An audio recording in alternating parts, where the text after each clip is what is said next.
हमारे प्यारे दोस्तों, मित्रों और साथियों, सादर नमस्कार।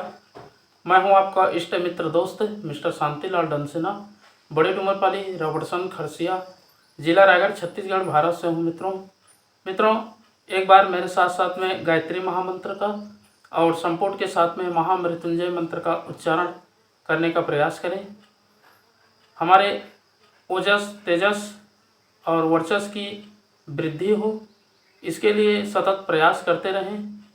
गायत्री महामंत्र का जब उच्चारण करते हैं तो उनके प्रत्येक शब्दों के अर्थों का चिंतन मनन करते हुए उच्चारण करें तो भावनात्मक विकास होता है, विचारों में संशोधन होता है और क्रिया जो है उत्तम कार्य के लिए प्रेरणा पाकर के दिशा धारण करती है। मित्रों, जब तक हम अपने जीवन को सही दिशा की ओर प्रेरित करते हैं, लक्ष्य तक पहुंचने के लिए अथक प्रयास करते हैं, तो जीवन में आनंद की अभिवृद्धि होती है और मनुष्य जन्म लेने का जो सार्थकता है वो भी सिद्ध होती है। तो एक बार गायत्री महामंत्र और संपुट के साथ में महामृत्युंजय मंत्र का उच्चारण मेरे साथ साथ में करें। ओम भूर्भुवः स्वः तत्सवितुर्वरेण्यं भर्गो देवस्य धीमहि धियो यो नः प्रचोदयात्। उस प्राण स्वरूप, दुखनाशक, सुख स्वरूप, श्रेष्ठ, तेजस्वी, पापनाशक, देव स्वरूप परमात्मा को हम अपनी अंतरात्मा में धारण करें।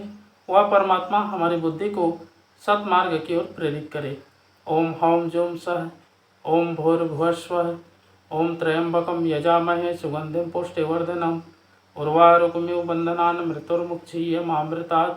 ओम स्वः भुवः भुव ओम सः जूम हौम ओम मृत्युंजय महादेव त्राहि मां शरणागतम् जन्म मृत्यु जरा व्याधि पीड़ितं कर्म बंधनय।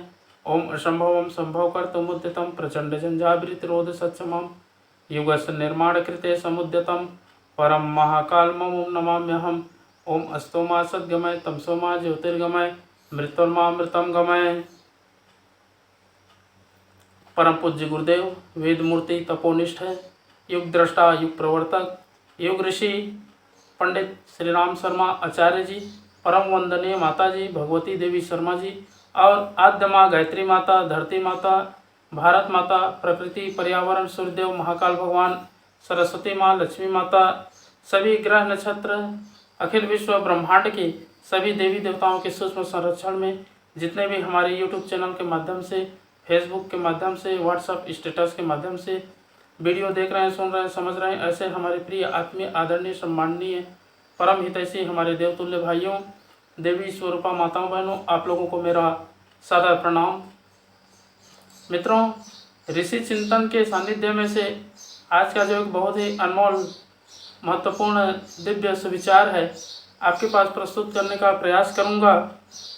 मित्रों, व्यक्ति अपने आप को अनुसंधान करने के लिए सतत प्रयास करता रहता है, लेकिन जब ईश्वर का दिया हुआ दिव्य अनुदान है, वरदान है, उसको समझने में विलंब कर देता है। इसी के कारण से व्यक्ति जो है भटकता रहता है। हमारे जो क्रिया कर्म है और मनसा वाचा है, उसको अगर ठीक कर लेते हैं तो ईश्वर के दिए हुए जो अनुदान है, वरदान है, वो सत्प्रयोजन के लिए और अच्छे कार्यों के लिए परिपूर्ण रूप से तैयार होती है। मित्रों, मनुष्य जीवन एक बहुमूल्य उपहार है। अगर हम इस उपहार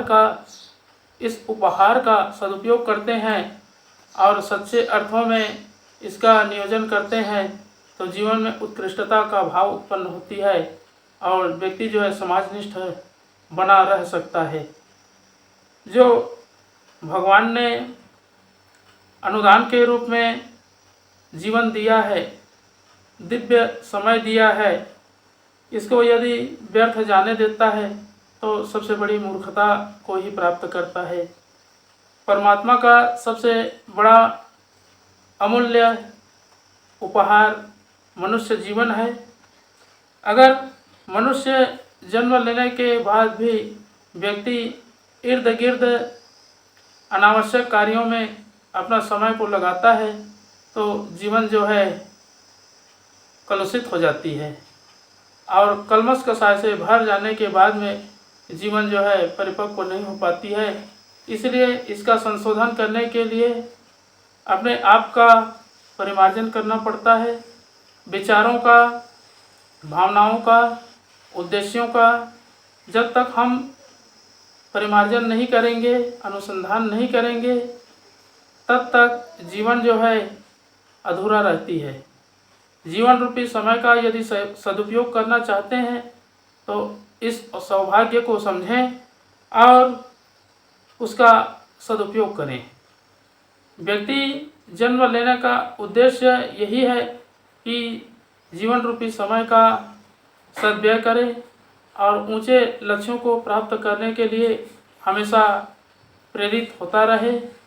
जीवन क्षणभंगुर है, कब खत्म हो जाए इसकी कोई गारंटी नहीं है। इसलिए समय रहते अपने आप को पहचानें, समझें, अनुभव करें और समय का पूर्ण रूप से समर्पित भाव से सदुपयोग करें। उसी में जीवन है, उसी में सज्जनता है और उसी में दिव्यता है।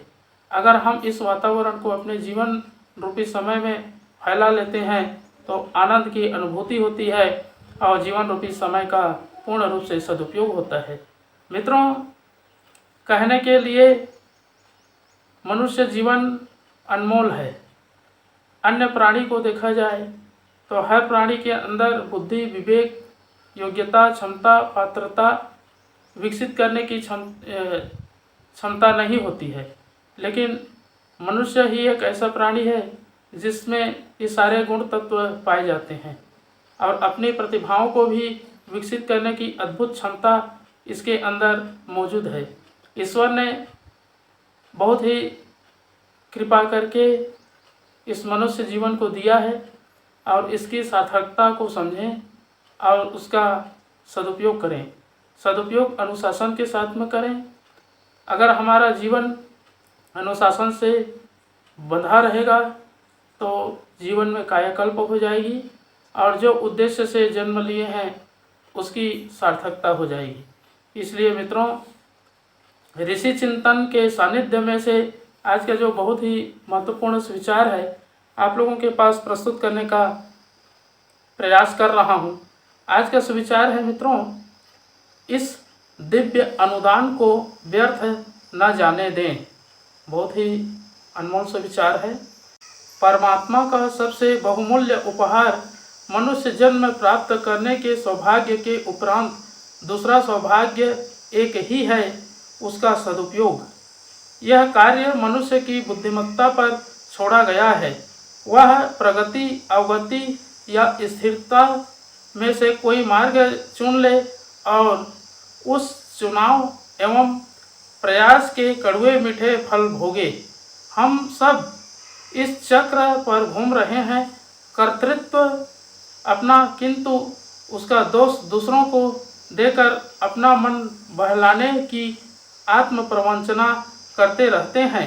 मित्रों, मनुष्य जन्म धारण करने के उपरांत स्वयं करने योग्य काम इतना ही रह जाता है कि अपने सौभाग्य से परिचित हों, सामर्थ्यों को पहचानें और आंतरिक दुर्बलताओं से लड़ पड़ें। गीता में अर्जुन को इसी महाभारत में लड़ने के लिए भगवान ने कहा था, विवेक को मान्यता दें, औचित्य को अपनाएं और इसकी परवाह न करें कि दूसरे लोग क्या कहते और क्या करते हैं। मार्ग निर्धारण करने की बुद्धिमत्ता और लक्ष्य की दिशा में चल पड़ने की साहसिकता अपनाने के उपरांत आधी मंजिल पार हो जाती है।